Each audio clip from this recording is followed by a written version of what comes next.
हो गया भाई, डिसाइड हो गया है। ब्रे वाइट इज बेस्ट की स्टिपुलेशन अब खत्म होने वाली है, तो जो नेक्स्ट पेपर व्यू आ रहा है उसके लिए भी स्टिपुलेशन इसी वीडियो में आपको पता चल जाएगी क्या है। तो गैस जो मैं चैंपियंस ऑफ द वर्ल्ड में हूँ 3DX Chetan acknowledge the blood line tomorrow because FS1 पे स्मैकडाउन जो आने वाली है, यस आई थिंक फॉक्स पे ही आती थी, उनका जो दूसरा चैनल हुआ करता था, लेकिन इस बार FS1 पे आ रही है, सो एक्सपेक्ट करो कि व्यूअरशिप कम होने वाली है। By the way first of all speaking of viewership, भाई साहब डायनामाइट ने सुना 1 मिलियन की व्यूअरशिप क्रॉस कर दी फॉर एन एपिसोड जो कि उतना पॉपुलर भी नहीं है। भाई कॉन्ग्रेचुलेशन यार, कभी कभी मतलब एक्सपेक्टेड नहीं होता ना कि अरे ऐसे, क्योंकि मैंने उसके बारे में ना तो ट्विटर पे कुछ देखा, मेरे को पता भी नहीं है। जहां तक मेरे को एक चीज पता चली वो ये कि MJF और रेने का सेगमेंट हुआ था जो कि काफी अच्छा था, उसके अलावा तो ऐसा सच पता नहीं, कुछ दिखा नहीं मेरे को, बट फिर भी 1 बिलियन व्यूअरशिप पार कर दी भाई साहब, बढ़िया किया। खैर रोमन रेंस आने वाले स्मैकडाउन के अंदर, अब सोचो कितनी बड़ी बिग डील बना रखी है कि भाई साहब अगर मैं आ रहा हूं तो ये एक तरीके से प्राइम मिनिस्टर के आने के जैसा है। बट प्राइम मिनिस्टर का क्या है, वो जरूरी नहीं है कि हर जगह प्रेजेंट हो क्योंकि उनका ऐसा कोई काम भी नहीं है, लेकिन आप हो चैंपियन, वो भी 2-2 बेल्ट के, तो आपको तो प्रेजेंट होना पड़ेगा। कभी ऊसोस को देखा है, वो भी 2-2 चैंपियनशिप्स लेके बैठे, लेकिन वो कभी ऐसे दिखाते नहीं, लेकिन रोमन रेंस हमारे दिखाते हैं। Why? Because he is in god mode, और हमें पता है कि इस बार भी ऐसा कुछ होगा तो नहीं, बट सैमी जेन के लिए कुछ गिफ्ट वगैरह आ जाएगा, या फिर ओ लास्ट वीक का जो बदला लेना है जे ऊसो से, जे ऊसो ने जो हरकतें करी लोगन पॉल के आगे, उसकी पनिशमेंट भी तो चाहिए। तो इसीलिए स्मैकडाउन के लिए मैं बहुत ही ज्यादा एक्साइटेड हूं, बिकॉज उसके अलावा जो उन्होंने पॉल हेमन, सोलो सिकवा, ऊसो जो सैमी जेन को टैग करके बताया, तो इसका मतलब है कि पूरा ब्लड लाइन का सेगमेंट देखने को मिलने वाला है, and I am already hyped for this, and will see कि क्या लोगन पॉल भी प्रेजेंट होने वाले हैं। And speaking of Logan Paul bro, जो इंस्टाग्राम पे उन्होंने, और इंस्टाग्राम और ट्विटर पे जो उन्होंने फोटोज डाली, दैट इज क्रेजी। जो Jake Paul and Logan Paul दोनों साथ में अपनी रिप्ड बॉडीज दिखा रहे हैं, अपने अपने सोचो करियर के किस पोजीशन पे हैं कि वो यूट्यूब के अलावा भी दूसरी इंडस्ट्रीज में फोड़ रहे हैं, जैसे कि जेक पॉल अपनी ये बॉक्सिंग की फील्ड में, और मीनवाइल लोगन पॉल अपने WWE की फील्ड में। और लोगन पॉल तो चैंपियनशिप के साथ थे bro, and not gonna lie, he is definitely looking good, but मेरा ये क्वेश्चन है कि ये रोमन रेंस वाली टाइटल है क्या? By the way Logan Paul को कोई बताओ कि अगर आप जीत रहे हो तो आपके पास दोनों चैंपियनशिप आने वाली है, आपने एक ही के साथ चैंपियनशिप के साथ फोटो खिंचवाई है। खैर this photo is definitely looking good, but सबसे बड़ी चीज ये है कि ये जो आने वाले 2 हफ्ते ये बहुत क्रूशियल होने वाले पॉल ब्रदर्स के लिए, because Jake Paul is fighting the UFC legend, one of the top 5 fighters of all time in UFC history, Anderson सिल्वा। और बहुत ब्रूटल फाइट होने वाली है जो बॉक्सिंग का मैच होगा इसके अंदर, क्योंकि एंडरसन सिल्वा को आई डोंट थिंक सो कि बॉक्सिंग का उतना एक्सपीरियंस है, ये मेरे को नहीं पता कि कितना है, बट जेक पॉल को तो है जितना मैंने देखा है। तो ऐसे में देखने वाली बात होगी कि क्या जेक पॉल क्रश कर पाएंगे या नहीं। मीनवाइल रोमन रेंस और लोगन पॉल, वो तो भाई अलग ही बॉल गेम है। तो विल सी कि इस 2 हफ्ते के अंदर पॉल ब्रदर्स का स्टॉक ऊपर जाएगा या नीचे जाएगा। WWE और बॉक्सिंग के हाथ में इन दोनों की कमान है। अच्छा शेमस का यार, शेमस इतना अच्छा बेचारे रैंकिंग में ऊपर जा रहा था, इतने अच्छे मैचेस दे रहा था, as he said bang after bang after bang after bang दे रहा था, लेकिन now he is out because ऐसा दिखाया जा रहा है कि वो इंजर्ड हो चुके हैं, सोलो सिकोआ ने क्या फोड़ा है। But the reason is actually कि ठरक नहीं रुक रही है। ये कुछ ज़्यादा एक्सट्रीम बोल दिया मैंने, बट शेमस की शादी होने वाली है, जो जिन फियांसे के साथ वो इंगेज थे पिछले साल से, अब वो फाइनली शादी करने वाले हैं, इजाबेला नाम है उनका, तो इसीलिए वो ब्रेक पे गए हुए हैं। तो ये मेरे को काफ़ी सैड और हैप्पी वाली पार्ट है, बिकॉज हैप्पी इसीलिए बिकॉज चलो शादी कर रहा है बंदा, अच्छी बात है। सैड इसीलिए कि यार ये बहुत क्रूशियल मोमेंट था, इस टाइम पे वो बंदा उठ रहा था और इसी टाइम पे बंदे का मोमेंटम ब्रेक हो गया, तो वो मेरे को थोड़ा सैड पार्ट लगा। आई रियली होप्ड कि शायद से ये शादी या तो पहले हो जाती या थोड़ा रुक के रुक तो खैर सकते नहीं, ये तो हमें भी पता ही है, वही ना तड़प ही ऐसी है रुका नहीं जाता।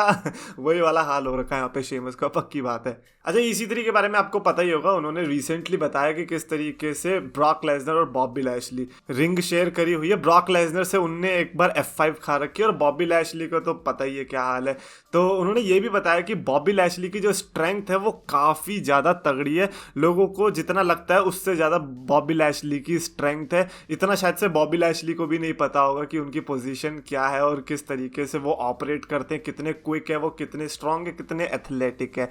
तो मेरे को मेरे को ऐसी जो स्टोरीज है वो ज़्यादा पसंद आती है जब एक सुपरस्टार दूसरे सुपरस्टार की इस वे में तारीफ करता है जिस वे में बाकी लोग नहीं कर रहे। फॉर एग्जाम्पल लेट्स से कि सेथ रॉलिंस की तारीफ होती है, oh my God Seth Rollins is so great in ring talent, तो जब हम लोग बोल रहे हैं ना तो ठीक है यार, है क्या करें, बट जब कोई सुपरस्टार बोल देता तो फिर उस पर एक अलग ही स्टैंप लग जाता है। बॉबी लैशली के केस में भी, मतलब मैं तो बॉबी लैशली का जो एक्चुअल फैन बनने लगा हूं ना वो इसी साल से बनने लगा हूं, स्पेशली जब से ये यूएस टाइटल का रेन देखने को मिला है मेरे को। तो अच्छा लगेगा मेरे को अगर ब्रॉक लेसनर और बॉबी लैशली में बॉबी लैशली ऊपर आते हैं तो। And speaking of that, stipulation की जो मैंने बात करी थी, क्राउन ज्वेल में जो स्टिपुलेशन मैं लगा रहा हूं वो बॉबी लैशली और ब्रॉक लेसनर के बीच में, और जो मेरा गैम्बल लगेगा वो बॉबी लैशली पर। आई एम सेइंग कि Bobby Lashley is going to win the match, और अगर बॉबी लैशली नहीं जीतते यानी कि ब्रॉक लेसनर जीतते हैं तो फिर मैं रे मिस्टीरियो का थीम सॉन्ग गाने वाला हूं बैक टू बैक 2 टाइम्स। जैसे रोमन रेंस का थीम सॉन्ग था 5 टाइम्स गाया था, वैसे रे मिस्टीरियो का 2 टाइम्स होने वाला है। And I am pretty much sure कि Bobby Lashley is winning considering the scenario, और जिस तरीके से लैशली ने उठा के पटका लेसनर को, मेरे को लगता है कि भाई साहब ये बार लैशली जो है निकल लेगा। मेरे को लगता है कि सऊदी अरेबिया में Lashley is going to be dominating Brock Lesnar, that's why I am picking this bet. I am not going to lose 2 bets in a row. अभी ब्रे वाइट इज बेस्ट अभी हुआ भी नहीं है 3DX चेतन, और मैं already दूसरी हार के बैठ जाऊं, ये नहीं होने वाला। सो या that is my bet. Also Finn Balor ने सीख लिया है फोटोशॉप, क्योंकि उन्होंने जो ट्विटर पे फोटो डाली that is very funny, because judgment day पूरी Dominik Mysterio, Finn Balor, Damian Priest and Rhea Ripley उनके ऊपर चैंपियनशिप्स चिपका दी, जैसे कि टैग टाइटल्स है, universal title, WWE title, United States title, women's titles, but there was one title missing and that was Gunther's Intercontinental Championship. That leads everyone to speculate कि अरे भाई साहब सब ही की फट गई क्या गुंथर से, क्योंकि अगर डोमिनिक मिस्टीरियो के पास 3 चैंपियनशिप है तो फिर डेमियन प्रीस्ट के पास भी 3 हो सकती थी। इंटरकॉन्टिनेंटल टाइटल उधर आप फोटोशॉप से डाल सकते थे, तो यहाँ पर ये जो चीज़ नहीं हुई है, मेरे को लगता है कि इसके हम यही स्पेकुलेशन लगा सकते हैं कि ये टाइटल्स तो छोड़ो, आई थिंक ये लोग इंटरकॉन्टिनेंटल टाइटल के लिए ही जाने वाले। यही होता है, मतलब जिसके आप सपने देख रहे हो वो नहीं होगा, उसके अलावा कुछ और ही हो जाएगा। और यहाँ पर जो मिसिंग है वो आईसी टाइटल, और आईसी टाइटल के लिए क्या पता ये लोग चले जाएं। खैर अच्छा लगा फिन बैलर की एडिटिंग स्किल्स देखकर, मतलब बिल्कुल रियली लग रहा है। आई मीन इसमें फेक तो कहीं कुछ लग ही नहीं रहा है। ऑफकोर्स रिया रिप्ली के कंधे पे जिस तरीके से बेल्ट लटकी हुई है ऐसी तो लटती है। ऑल्सो PWI की तरफ से मेंस की लिस्ट तो आ गई थी टॉप 500 की, जिसमें कि नंबर 1 पे रोमन रेंस आए थे। तो अभी फीमेल की भी आ चुकी है 150 की लिस्ट, जिसमें नंबर 1 पर रही है स्टारडम की सियूरी।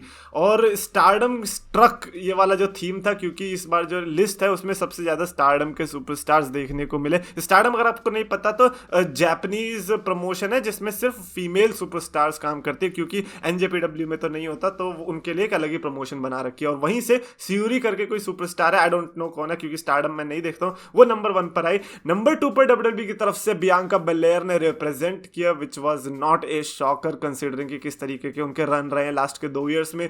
नंबर 3 पर थंडर रोजा from all elite wrestling, I don't know why ये हुआ है, क्योंकि थंडर रोजा इतनी कंफ्यूज दिखाई दिया ऑल एलीट रेसलिंग में। आई थिंक यहाँ पर भी वो कंफ्यूज ही रहेगी कि अरे मैं नंबर 3 पे वो कैसे।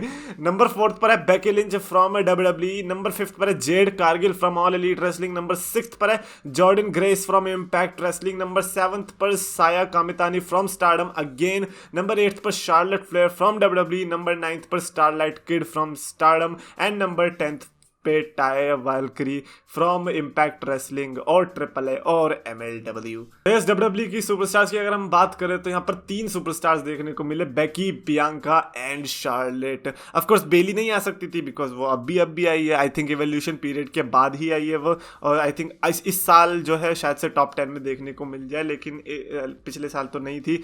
तो उसके अलावा तो एज सच मेरे को लगा नहीं और कोई इसमें WWE की तरफ से ऐड हो सकता था, कंसीडरिंग कि ये लोग बाकी सुपरस्टार्स के, बाकी प्रमोशन के टॉप स्टार्स को भी कंसीडर कर रहे थे। Anyways that's it for this video. Definitely comments में लिखकर बताना your prediction for Roman Reigns, what he is going to do to Usos, और ऊसोस नहीं just Jey Uso, because everybody loves Jimmy Uso.